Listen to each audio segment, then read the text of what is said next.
اور وہاں سے ہر قبیلے نے جان لیا، 12 قبیلے تھے کہ ان کا گھاٹ کون-سا ہے، ان کا چشمہ کون-سا ہے، وہاں سے وہ پانی پینے لگ گئے۔ تو جب اللہ کا اذن ہوتا ہے، تو وہ پتھر سے بھی پانی جاری کر دیتے ہیں۔ اللہ کا حکم ہوتا ہے، تو پھر بس آپ نے لاٹھی لگانی ہوتی ہے، پتھر سے پانی جاری ہو جاتا ہے۔ قلب بھی پتھر ہوتے ہیں، لیکن قلب بھی پتھر ہو جائے تو بھی اس میں سے بھی پانی جاری ہو سکتا ہے۔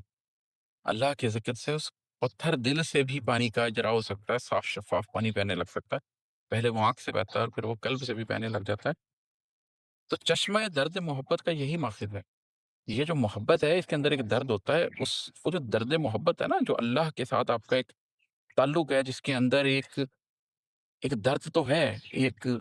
تکلیف تو ہے، کیونکہ بندے نے رب سے تعلق جوڑنا ہے۔ اپنی تمام تر کثافت کے باوجود اس نے ایک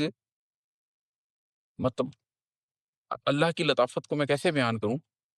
ہم بیان سے باہر ہو جاتے ہیں یہ لفظ، لیکن جب اس لطافت کے ساتھ، اس کثیف جسم کے ساتھ ایک تعلق جوڑنا ہو، تو وہ اس محبت میں ایک درد سے تو گزرنا پڑتا ہے، لیکن وہ جو اس درد محبت کا چشمہ ہے، جو جب پھوٹ پڑتا ہے تو آپ کے قلب کے اندر سے نور کے فوارے نکل پڑتے ہیں، وہ یہی پتھر دل ہی اس کا ماخذ ہوتا ہے۔ تو اگر قلب پتھر بھی ہو تو امید نہیں گنواتے۔ اگر آپ کو لگتا ہے کہ آپ کا قلب بالکل جامد ہو چکا ہے اور اب یہ خشک پتھر کی طرح ہے، تو امید نہ گنوائیں، اللہ سے لو لگائیں، اس لیے کہ جب اللہ کا حکم آ گیا، جب اس کا اذن آ گیا، تو آپ نے صرف لاٹھی لگانی ہے، آپ نے صرف ایڑیاں رگڑنی ہیں، اور وہاں سے چشمہ پھوٹ پڑنا ہے۔ ایوب علیہ السلام نے جب دعا کی تو کیسے ان کے لیے چشمہ پھوٹ پڑا اور کیسے شفا ان کو حاصل ہوئی، پورے جسم کے اوپر آبلے پڑے ہوئے تھے، لیکن اس میں نہایت تو اس وقت ہی چشمے ردن میں اللہ نے ان کو شفا دے دی۔ تو جو اللہ زمین سے ایسا چشمہ بہا سکتا ہے کہ کہیں اس نے چشمہ بہایا اور بی بی ہاجرہ کو زمزم کہنا پڑ گیا، پانی نہیں رکا تھا، کہیں اس نے چشمہ بہایا اور 12 قبیلوں کے لیے گھاٹ کھل گئے، کہیں اس نے چشمہ بہایا اور ایوب علیہ السلام ایک لمحے میں اپنی جسمانی بیماری سے فارغ ہو گئے، تو اسی طریقے سے وہ آپ کے قلب کے اندر سے بھی وہ چشمہ بہا سکتا ہے کہ آپ کو محبت کا درد محسوس ہونے لگ جائے۔ تو امید نہ گنوائیں، اپنے قلب کے اوپر اللہ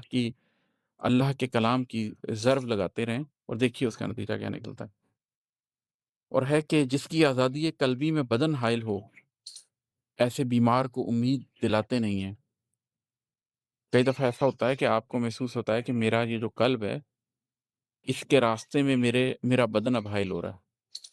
یہ چیز بتانے کی ہوتی نہیں ہے، میں اس شعر کو زیادہ تفصیل میں لے کے بھی نہیں جانا چاہتا، اس لیے کہ خود اذیتی یا موت کی طرف نہیں میں اشارہ کرنا چاہتا، لیکن ایک مقام آتا ہے جس کے اندر آپ کی اندر کی شخصیت، جو آپ کا قلب ہے، وہ اس مقام پہ پہنچ جاتا ہے جہاں پر اس کو یہ بدن لگنے لگ جاتا ہے کہ یہ ایک آخری رکاوٹ ہے۔